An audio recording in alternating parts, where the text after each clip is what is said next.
Hey everyone, welcome back to another exciting episode of Attacker Productions. Today I'm Bancroft and being joined once again by Nick, and like always, Fluff. Hey guys. What's up, people? And like always, there's buttons down below. Feel free to click them. They're there for a reason. Today's matchup, we got Fluff bringing Hirudegarn, while Nick takes on Helku. We haven't seen either one of these actually get played yet. We did get a chance to look at Aaron's profile of Helku, so I'm not sure how different that is from yours. But hopefully you're all in for a match today. And let's go. I'm really surprised we haven't seen Helku on the channel yet, just because of how many people built it. Yeah, there's a lot of people talking about it. Like when I got to the shop, because I've been out a couple weeks, everybody was talking about how they have it built or they're missing like one or two pieces or something. And then we profiled Aaron's deck earlier, but not too many people are playing it right now. So it's a good opportunity for me to stake my claim to it. Well, honestly, like you and I were testing really hard on Helku prior to set 14 releasing. And honestly, like I have to give you credit for this Herodogarn build, because you didn't come up with the build, but it was because of testing with you that I realized that Herodogarn just needed something else, that its core engine wasn't enough to keep up. Yeah. So it's kind of like a mixture of you and Trevor kind of inspired this version of Hirudegarn, which I guess I'll talk about real quick, and then we'll go over your Helku deck. This version of Hirudegarn is like mixed Hirudegarn mixed with Bojack. So it uses kind of the upper end, the upper echelon of the Bojack engine to advantage the combo step and protect and deal with problem cards. But then it uses the Hirudegarn engine to do a fair amount of drawing, removal, and then late game pressure.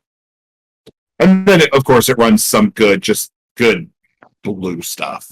I want to point out real quick, that auto is ridiculous. I know we've seen it before with Cell Surge, but the fact that you can pull any card to your hand.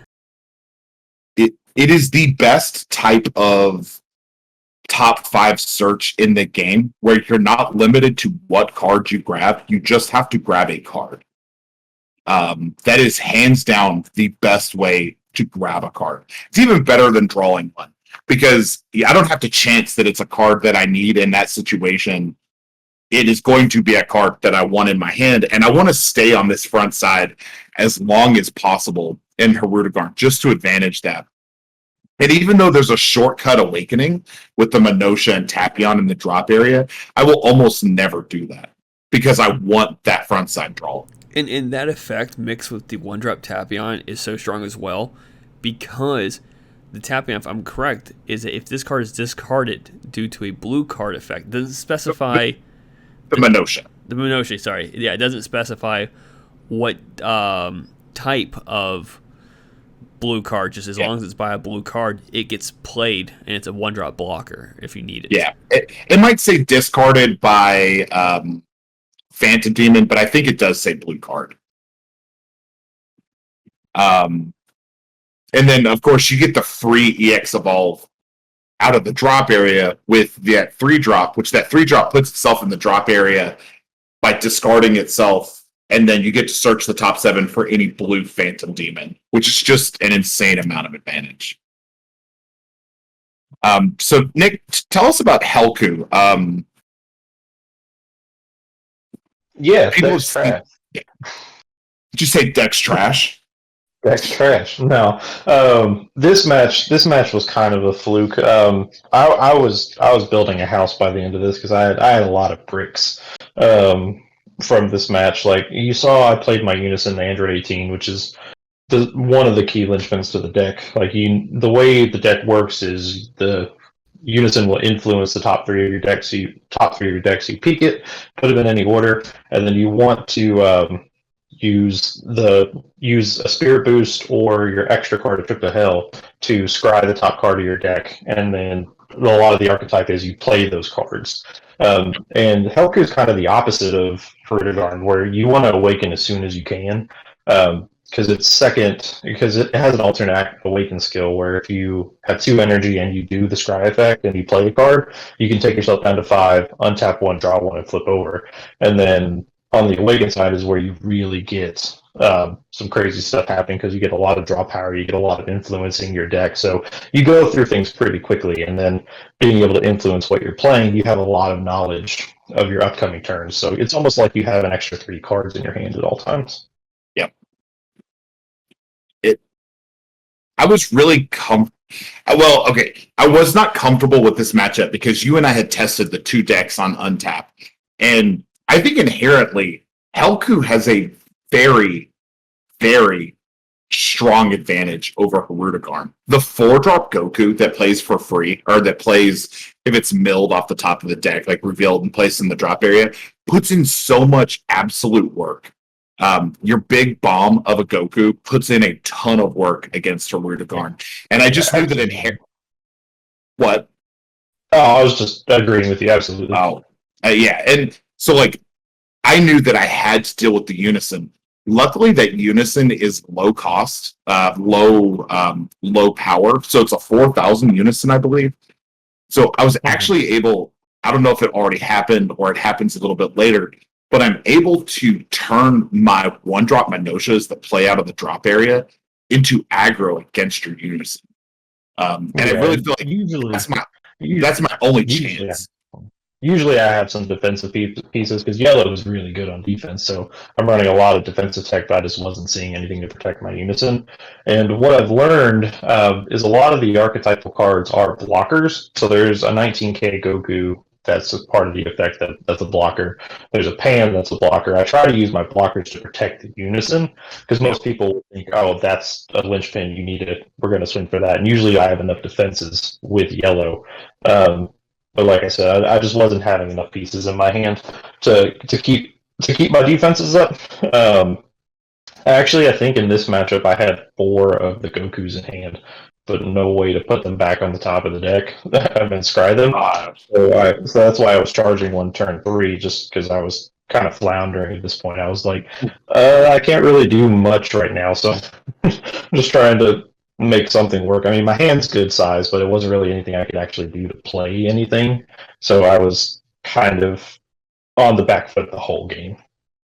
I'm afraid to move on the front foot, because if I put too much investment into what's going on my field, then you crack back with those Gokus and blow my field out. Whereas I'm trying to get you to play the Gokus so that I can crack back against them. So here I was able to actually get one. I think that's the only trip to hell I get for the game, which gets me to Awaken. But the good thing about the Gokus is they're deflect, so they're going to come out.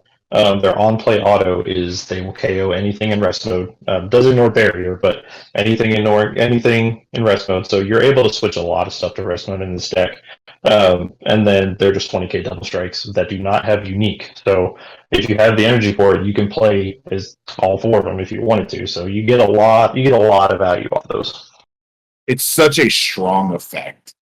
I mean, and right there, I mean, the Herodogarn that I had been kind of building up, I only have 1, maybe 2 energy invested in that Herodogarn total, but you just took it off the field, and it completely stalls my chain. And that's the type of stuff that I was talking about, where I knew that I had to wait for you to board, and you put another one out and then blew up the trunks. So I just lost my entire battle cards, like my entire battle area, by you popping off there. And that's why I didn't want to invest too much into the field, because now I have to, I'm going to lose my Unison, because do I burn a negate to try to stop all those, or do I just let the Unison go?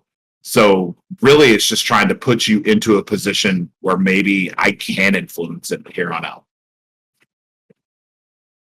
Yeah, and now that I have a board established, I'm thinking, I have to take advantage of this. Here you go with your plays to start your removal process, which is huge for blue.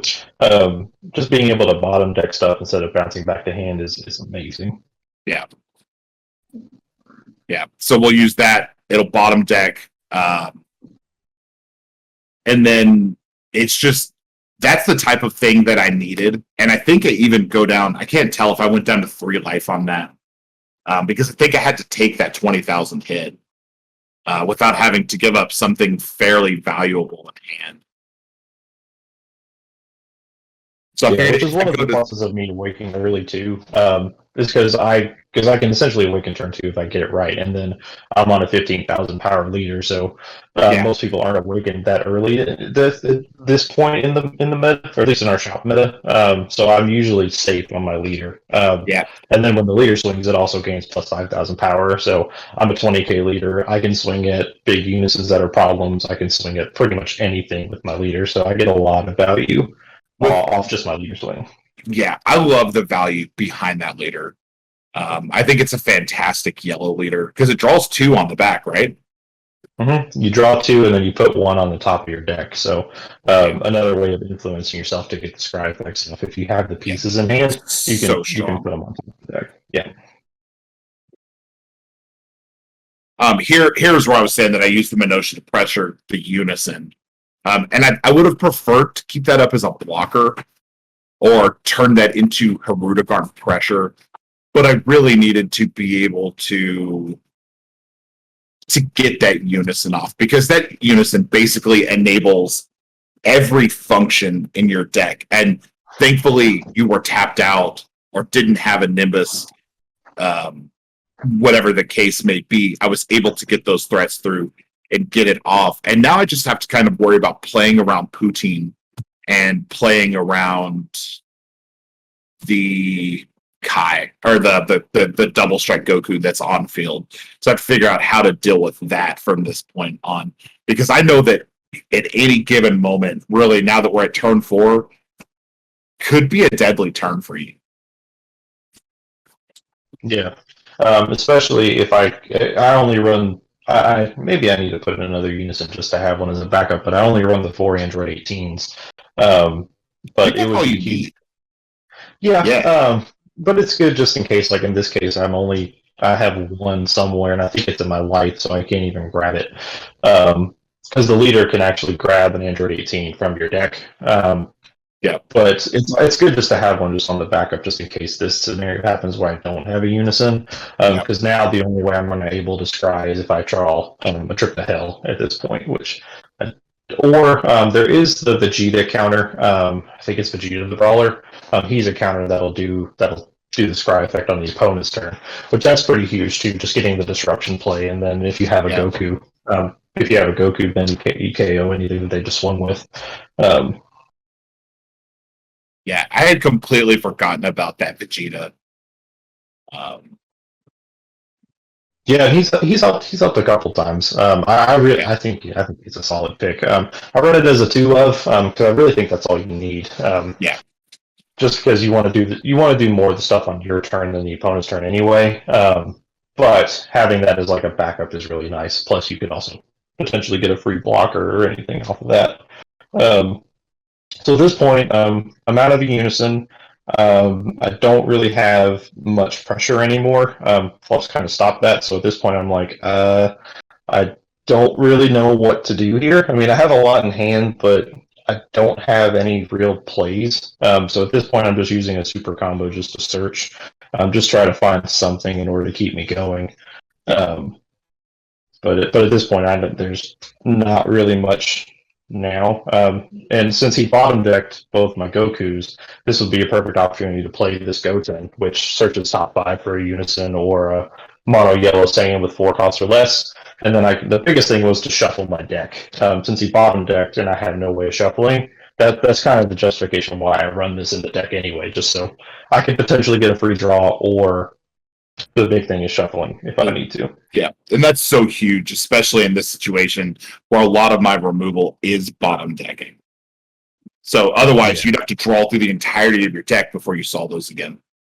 I did get the big 7-drop Hirudegarn on the field, which is huge in terms of pressure for me because it's a draw, and then during my opponent's turn, it basically, at the end of my turn that it's played, I get to restand it and restand 1 of my energy.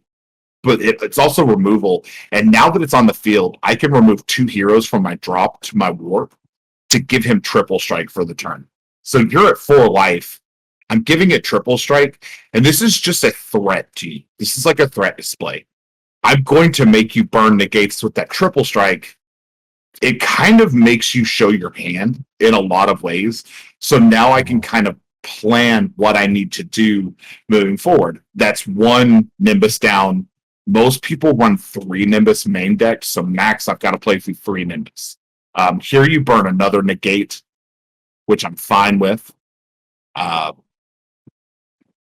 still have 5 energy open, so I feel very comfortable with my ability to defend myself and make additional setup plays during this turn. So I'm just kind of like, I'm kind of peacocking in this turn where I'm just like showing the feathers and like an intimidation display with that Hirudegarn. That like, okay, you have to respond to this statement or I'm going to kill you T- whenever you run out of negates. That's a very beautiful way to put it. Yeah. Yeah, and at this point, I had really had no way of answering it, or at least no way of answering myself to how I could sneak out a win. I just have pieces in my hand, but nothing to influence it. Nothing with my scry effects. And then, if you see, what I got rid of with Nimbus was the yellow Goku Return of the Dragon Fist, which that card is nutty. If you play any yellow deck and you play Unison, like you have to run that card. Yeah, so good. I run it at a 2 of, and I see it all the time. Just because with this deck, it does have a ton of draw power and influencing, so you're able to see it when you need to. But the big thing about it is when you Spirit Boost 2, when you swing with that card, your opponent can't activate battle card effects with energy cost of 7 or less. So they can't do any topos, they can't do any Majin Boos, they can't play charismatic villains, they can't activate super combos, they can't do anything with a battle card. So that shuts off most of an opponent's hand, and would normally is a good way to finish the game because it's a 25 double strike dual attack. You just have to really combo just a little bit, and then you pretty much win the game with it. People don't even think of their super combos as battle cards. So when you drop that big Goku, do the Spirit Boost 2, they swing, no negate, you put combo into it, and they start throwing down super combos and drawing, and it's like, no, you don't get the plus 10,000 from your Unison unless it's natural, or from your super combo unless it naturally has it. And you don't get the draw one. So that card goes back on top of your deck. That super combo didn't do anything for you and that combo step. And now you still have to meet that huge combo. Well, even with a lot of people running the draw 2 super combos, you don't get the battle power unless you use the effect. So if you combo with the draw 2 thing and, I'm going to draw 2 and get 10,000, you don't even get 10,000 battle power. So you literally combo to 0 cost combo card for nothing. Yeah. And then if you see here, I did something pretty wild. I swung with my 1-drop Trunks, gave it double strike, just because I was trying to thin Fluff's hand out a little bit. He had a lot in hand. He did draw a lot this game. And I was trying to put some type of pressure on him, and all these little weenies out don't really have much battle power, so I just comboed double strike Champa, comboed Krillin just to thin the hand out a little bit. But you have a pretty good defense with that leader, which was surprising. I forgot about it entirely. Yeah, just real quick, it made me scared that you had a Unison or something that you were going to drop following that double strike. And I was like, hell, if I take this double strike, am I dead? Which I think I was about to do. I think I had counter in hand and a Bardock, which I think if that was going to go through, I was going to overwhelm Bardock and then counter whatever you did. Yeah. And I figured that's what, because you had enough energy open that you could have done that in that moment. So I was like, I can't take that. I can't risk it. You mentioned the defense on the leader. It has a very dark brawly type effect where once per turn, you can remove 2 cards under any of your cards. to the drop area, and then give any of your cards a 5,000 boost for the battle. So it is only once per turn, but it's really good for defending a Hirudegarn on the field or defending your lead. Or if you're going in aggressively, just using it to bump up your triple strike or whatever you need to be bigger in that moment. Yeah, and here we go. You did the Galactic Buster, then we were reading this just to confirm everything, because I think you were trying to go into the Bojack to finish the game out. Yeah. I was going to go into Bojack to finish the game out. And I do actually lose an energy from doing this play. I was at 6. This puts me down to 5. But the Bojack, if you pay the 4 at the end of the combo step, at the end of the battle, he gets played in rest mode. So I would have been able to bounce one of your cards back, and I would have got to draw a card. But I would have almost sincerely tapped myself out to do it. So I decided to just leave it as a 10,000 combo instead of paying the energy for it. Why did you put Galactic Buster in your energy? Because that is only during the opponent's turn. Okay. Yeah, so that's what he was talking about. He was trying to do. Yeah. I was starting off by I never actually played that card.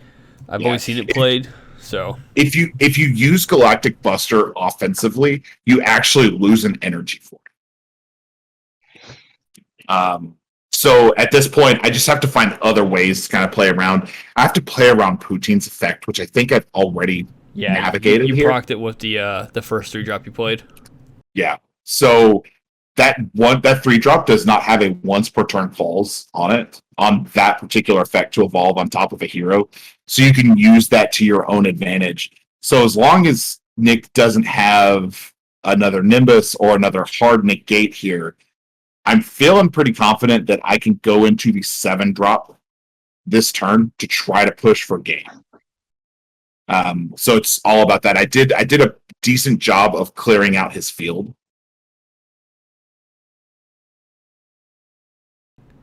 So you Nimbus, get 5k boost, use Leader Effect, give it another 5k boost.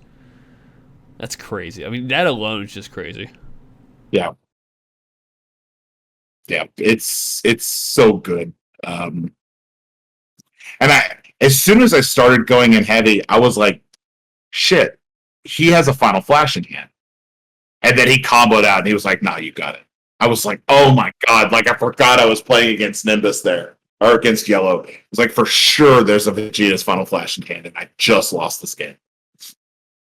But, if only. So I will say, I mean, that was still a good back and forth match. Nick, you kind of misled that a little bit, but I see your point. Yeah. No, I had one turn where I did something, but that was it. It was a good turn. And with that being said, thank you all for tuning in. Hope you all enjoyed today's video. Keep in mind, there's videos down on the screen to click on. There's buttons down below while Fluff does the outro. Thanks for watching. Click on one of these 4 videos to check out one of our other videos. That sounds redundant to say it like that, doesn't it?